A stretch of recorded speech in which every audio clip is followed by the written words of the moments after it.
Hi there, hope you're having a good day. Welcome back to another video. Today we'll be talking about the Jordan Tatum 3.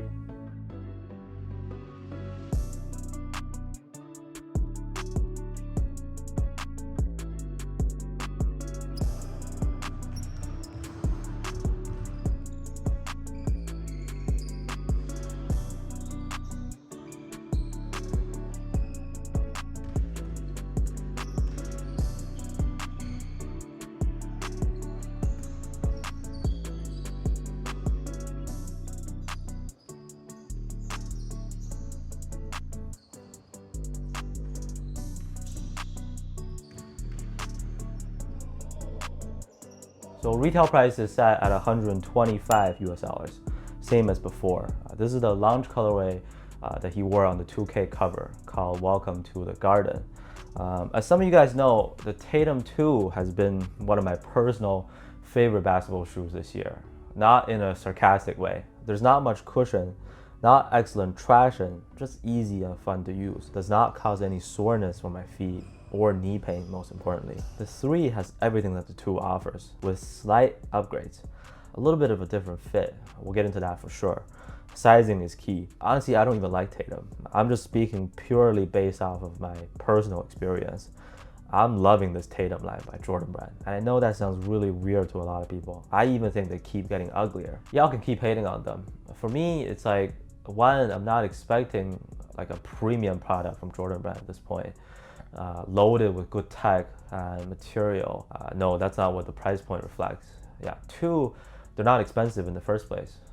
Later down the road, I'm sure you can easily find a pair on sale. 1s were on some crazy discount last year. Now that the 3 has released, I'm sure the 2s are getting discounted at like Foot Locker, Dick's, Nike outlets, clearance stores. I don't have much to complain about. As to how the Tatum 3 performs, let's start with an aspect that I thought would be drastically improved, but it really feels about the same on feet, and that is the cushioning setup. This time they're using a full-length Cushlon 3.0 foam with a zoom unit in the forefoot.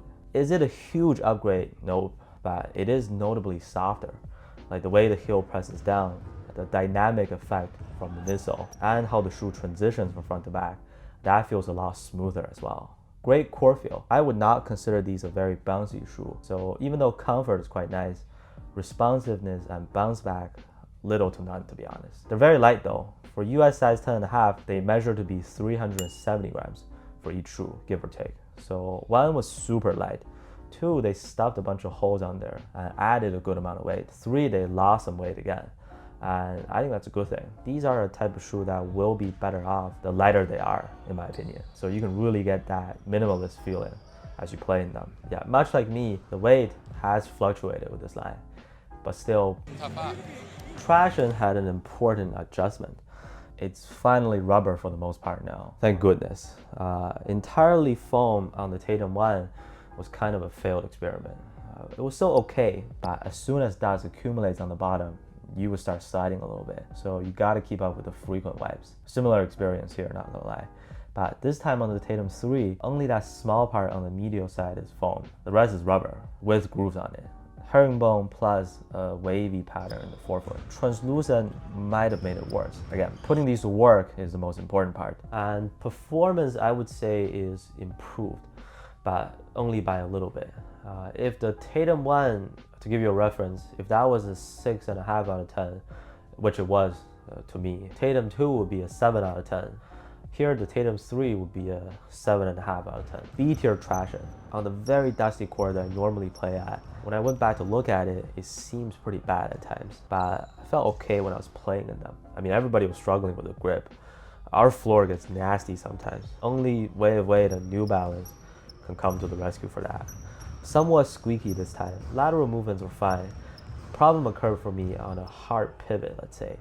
So not close to top tier traction, but at least it kept getting better on this line. With the fit, this time is quite a different fit from the 2. Long story short, 2 half size down is needed, in my opinion, to get the best experience. Otherwise, it might be too loose. You will have heel slippage and some dead space inside. 3, I tried on both sizes. Half size down was too tight, too snug, too narrow for me. So going true to size is actually the best option. That fits me perfectly as someone who has slightly wider feet. Yeah, my recommendation here is to go true to size. Unfortunately, the Tatum 3 became narrower, like I said, so it's not as spacious as the 2. Can they work for wide feet? Well, if you only try it on once in store, that's gonna feel like a no because it's snug. Very important thing to know here is that the material breaks in easily. Once you put some mileage on it, the upper loosens up and it's quite noticeable. There is a trade-off to that. So this is a case where you won't have any heel slippage in the beginning, but with more playing time, the upper gets softer and softer. It starts to fold and wrinkle, which creates some dead space in the toe box. And you actually start experiencing some heel slippage after a while. Rare case, but that's just how it was for me.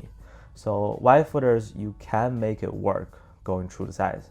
Very narrow feet, maybe still go down a half size to be safe, because you should anticipate things to stretch out over time. Well, if you like this type of setup, that is. I think if you were to try it once, you might not get my appreciation of the Tatums, but I completely understand. I mean, not everybody has the time and patience for it. I like it. There's no pinching for me, no stiff corners or plasticky part. It just molds to my feet well. And as someone who has extremely flat feet, I can confirm that this was a delicious ride. No breathability issues either. On the bright side, it's a simple and subtle comfort. On the downside, you can say it still lacks a good bounce and there's no impressive arch support that comes with it. The padding around the ankle area is nothing crazy, but that feels really, really nice, I gotta tell you. Like soft and conforming. This upper does get dirty very easily. So that's kind of the annoying part. And it will be hard to clean, hard to maintain if you care about it. Design-wise, I mean, this is an ugly ass shoe, I'm not denying that. I think some of the lighter colorways that are coming out later might turn out better on feet. Actually, I'm curious about what you think. Are we calling this ugly, or are you digging this design? It reminds me of the Reebok Kamikaze, like how the pattern split the shoe into 2 different colors. So I was getting some throwback vibes. Not too mad about the look. Shoebox is not the black and white stripes with the signature logo anymore. I can't believe they literally did almost the exact same packaging for Tatum, Luka, Russ, Zion, all with a similar box, except for the logo on top. Deuce is stitched inside the tongue as usual. Very cheap insoles as usual. You can swap them out for like a pair of Move Game Day insoles to elevate your experience. Those always work well on the Tatums. Overall, I would say the Tatum 3 does a wonderful job for me on the court. No BS, all straightforward. Just a simple and cozy shoe. Smoothness is the biggest keyword here. For comparisons, better than the 2, I think so. They're both fun to use. Compared to the previous version, like I said, the outsole is not half rubber, half foam anymore, or almost entirely foam like on the first version. It's still not excellent, especially on a dusty court, but traction performance has been improved. I like the material used on the 3. They feel like a shoe that gives you more nimbleness to your movements than the 2 does. So compared head to head against each other, I'm picking the 3. But just keep in mind that they have a very different fit. Half size down, true to size. These run narrower and tighter. Another comparison is against the Luka 3 at only $5 apart in terms of their retail price.